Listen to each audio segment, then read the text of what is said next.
अस्सलाम वालेकुम। आज हम ईज़ ऐप के एक और सॉफ्टवेयर ई किस्त को डिस्कस करेंगे जो कि इंस्टॉलमेंट कॉरपोरेशंस के लिए डिज़ाइन किया गया है। ई किस्त की पहली स्क्रीन डैशबोर्ड स्क्रीन कहलाती है। डैशबोर्ड स्क्रीन को 3 पोर्शंस में डिवाइड किया गया है। टॉप पोर्शन जो कि हमारे डेली बेसिस पर यूज़ होने वाली एक्टिविटीज़ पर मुश्तमिल है, जिसमें हमारी परचेज, सेल और रिकवरीज या न्यू प्रोडक्ट्स का रजिस्टर होना शामिल है।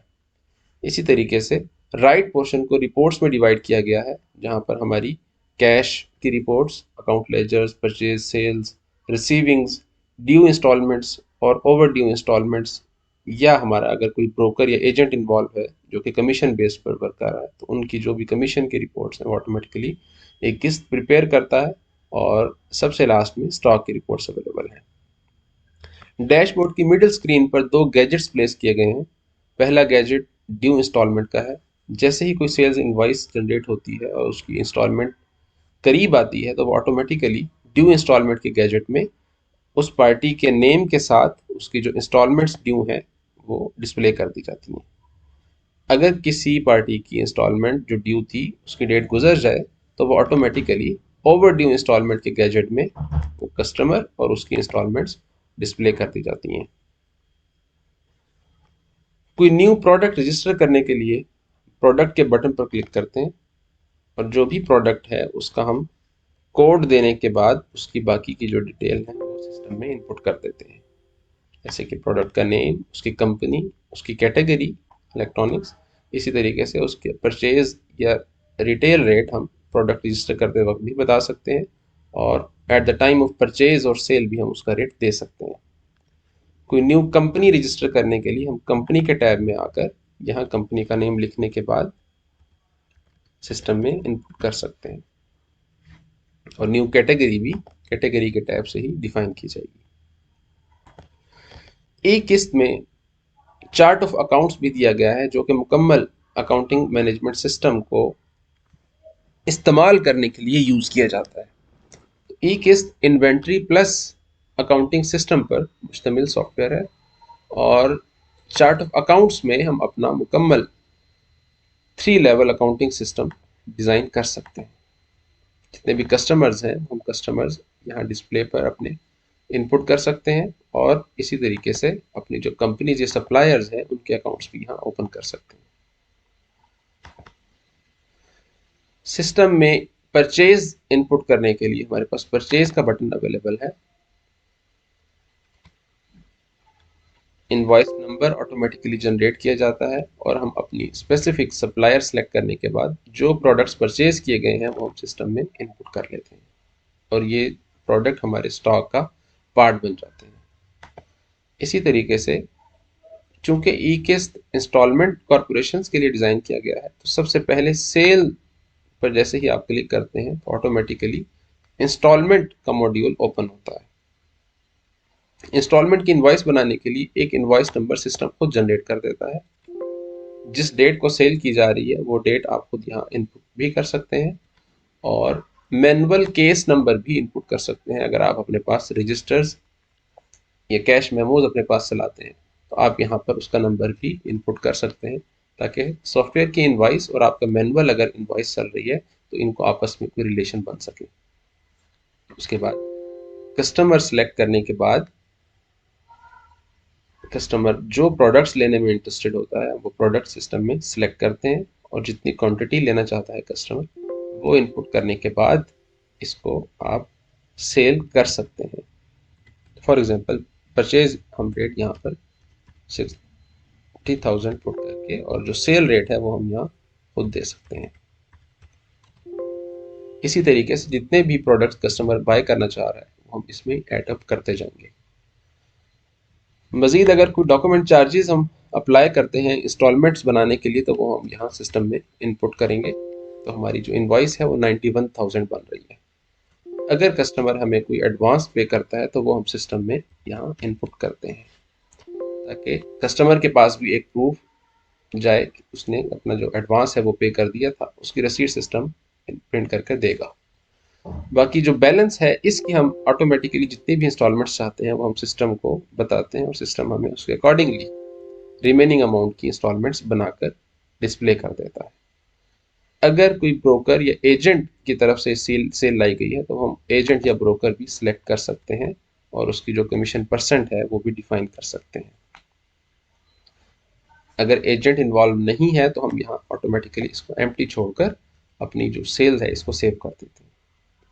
इसी तरीके से कैश सेल करने के लिए सिस्टम में सेल्स इनवॉइस और कैश का ऑप्शन अवेलेबल है, जहां पर जो भी हमने प्रोडक्ट सेल करनी है उस कस्टमर को सिलेक्ट करने के बाद हम सिस्टम में इनपुट कर सकते हैं। राइट साइड पर रिपोर्ट्स में हमारे पास अकाउंट लेजर भी अवेलेबल है। किसी भी कस्टमर का हम लेजर देखना चाहें तो वो हमारे पास मुकम्मल तौर पर लेजर उसका अवेलेबल है। सेल्स इनवॉइस की गई थी इस डेट में, इस अमाउंट में, तो ये कस्टमर का बैलेंस था। इस डेट को उस कस्टमर ने अपनी इंस्टॉलमेंट पे की तो रिमेनिंग ये बैलेंस कस्टमर का इस वक्त अवेलेबल है। इसी तरीके से ड्यू इंस्टॉलमेंट्स की रिपोर्ट निकालने के लिए ये ड्यू इंस्टॉलमेंट का ऑप्शन अवेलेबल है, जहां हम अपने डेट पैरामीटर खुद देते हैं कि इस स्पेसिफिक पीरियड में कितनी इंस्टॉलमेंट्स ड्यू है। सिस्टम हमें उतनी इंस्टॉलमेंट जो अवेलेबल ड्यू है उनका प्रिंट आउट हमें निकाल देता है। इसी तरीके से इस रिपोर्ट का एक और वेरिएंट भी अवेलेबल है, जहां हम कस्टमर को ग्रुप कर सकते हैं कि आबिद साहब की ये इंस्टॉलमेंट्स ड्यू है इन डेट्स में। इसी तरह से ओवर ड्यू इंस्टॉलमेंट्स की रिपोर्ट हमें ओवर ड्यू में अवेलेबल हो जाएंगी। स्टॉक रिपोर्ट्स देखने के लिए स्टॉक रिपोर्ट का ऑप्शन अवेलेबल है, जहां कंपनी और कैटेगरी वाइज हमारे पास तमाम जो प्रोडक्ट्स अवेलेबल हैं उनका स्टॉक और उनकी वैल्यू सिस्टम हमें डिस्प्ले कर देता है। किसी भी इंस्टॉलमेंट को रिकवर करने के लिए कैश रिसीविंग का ऑप्शन अवेलेबल है। वाउचर नंबर सिस्टम खुद जनरेट करता है। उसके बाद पार्टी जिससे रिसीव की जा रही है इंस्टॉलमेंट उसको सेलेक्ट करने के बाद जिस मंथ की इंस्टॉलमेंट है वो यहाँ डेट खुद दी जाती है और उसके बाद जितनी अमाउंट रिकवर की जा रही है वो सिस्टम में डाल दी जाती है।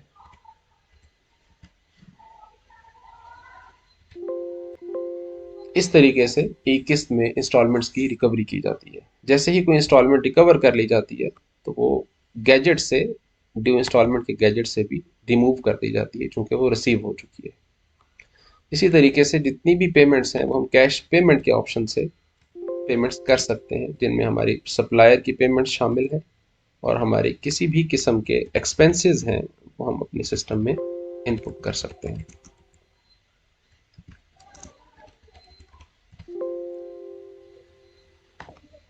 मजीद सेल्स की रिपोर्ट्स में हमारे पास sale wise profit loss statement भी अवेलेबल है, जो कि over the period of time जितनी भी सेल हुई उस पर जो हमारा प्रॉफिट है वो ऑटोमेटिकली कैलकुलेट करने के बाद और कितनी रिकवरीज हो चुकी हैं उनकी और कितने बैलेंस बाकी हैं मार्केट में, वो सारी डिटेल हमें अवेल कर देता है।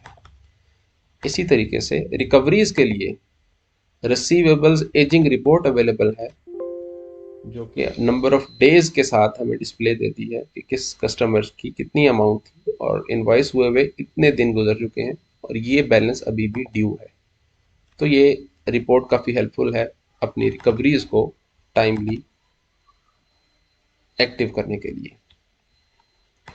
इसी तरीके से फाइनेंस के मॉड्यूल में मुकम्मल अकाउंटिंग सिस्टम की रिपोर्ट्स अवेलेबल हैं, जिनमें हर किस्म के वाउचर्स, चाहे वो बैंक वाउचर्स हैं, जेवीज हैं, कैश रिसीविंग पेमेंट वाउचर्स हैं या ट्रायल बैलेंसेज हैं। ट्रायल बैलेंस 3 वेरिएंट में अवेलेबल है। इसी तरीके से सेल मेन्यू में सेल की तमाम रिपोर्ट्स अवेलेबल हैं। परचेज मेन्यू में परचेज और स्टॉक की रिपोर्ट्स अवेलेबल हैं। सिस्टम में कोई भी नया यूज़र बनाने के लिए सेटअप में क्रिएट यूज़र का ऑप्शन अवेलेबल है, जहां यूज़र का नेम, पासवर्ड और यूज़र की टाइप इनपुट करने के बाद नया यूज़र बना दिया जाता है। ई किस्त में सेल्स इनवॉइस इंस्टॉलमेंट के 2 प्रिंट आउट होते हैं। अगर कस्टमर ने हमें एडवांस पे किया है तो उस एडवांस की भी एक रसीद कस्टमर को दी जाती है और एक जो बिल है, एक्चुअल बिल जिसमें इंस्टॉलमेंट्स भी हैं, वो भी दी जाती है। इसका प्रिंट आउट देखने के लिए हमारे पास प्रिंट आउट अवेलेबल है, जो कि इस पैटर्न पर होता है। टॉप पर कंपनी की डिस्क्रिप्शन और फिर जो भी इनवॉइस नंबर है, ये मैनुअल केस नंबर, किसको सेल की गई, किस डेट को, क्या CNIC था, क्या वैल्यू थी, कितना एडवांस था, कितना बैलेंस बाकी है, नंबर ऑफ इंस्टॉलमेंट्स कितनी थी, और इस पार्टी की के जो जो गारंटर्स हैं, ई किस्त में गारंटर्स भी इनपुट किए जाते हैं। 2 गारंटर्स अपने कॉन्टैक्ट नंबर, एड्रेस और CNI के साथ सिस्टम में इनपुट कर दिए जाते हैं, और उसके बाद प्रोडक्ट क्या परचेज किए गए और उसकी जो जो इंस्टॉलमेंट्स हैं वो अपने स्टेटस के साथ कि वो पे हुई हैं या नहीं हुई अवेलेबल है। इसी तरीके से जो 20,000 एडवांस है, इस एडवांस की भी एक रिसीट कस्टमर को दी जाएगी, जिसका ये पैटर्न होगा। तो इसके साथ ही हमारी ई किस्त की डेमोस्ट्रेशन अब कंप्लीट होती है। Thank you. अल्लाह हाफिज़।